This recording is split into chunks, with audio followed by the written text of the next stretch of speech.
大家好，我今日要講嘅故事係杯弓蛇影。而家好多人話食豬有豬流感，食牛有瘋牛症，食魚有雪卡毒。我覺得佢哋真係杯弓蛇影。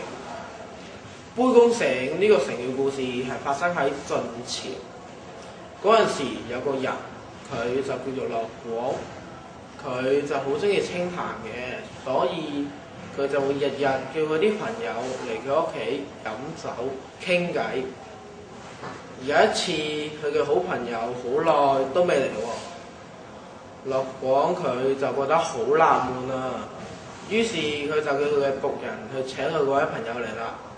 樂廣問佢：點解你咁耐都唔嚟咧？呢個時候，佢朋友就話啦：上次我嚟呢度飲酒嘅時候，當我哋兩個飲到酒興正濃嘅時候，突然之間我見到杯入面有條蛇喺度喐喎。嗰陣時我真係覺得好嘔心啦，但係都已經冇辦法啦，酒我都已經飲咗啦。返到屋企越諗我就越唔對路啦，於是我就病咗啦。樂廣聽咗之後，佢就覺得好奇怪啦。於是佢就將上次未飲完嘅酒倒咗一杯，仔細觀察。但係就連一隻螞蟻佢都揾唔到喎。呢個時候佢見到牆上面掛咗一把刀，佢就靈機一觸，將酒杯移去嗰日同朋友飲酒嘅地方。之後問佢：杯入面係咪好似你之前見到嘅情形一模一樣啊？呢個時候杯入面真係出現咗一條蛇喺度喐喎。佢朋友嚇咗一跳就話啦：係啊，真係同之前嘅情景一模一樣啊！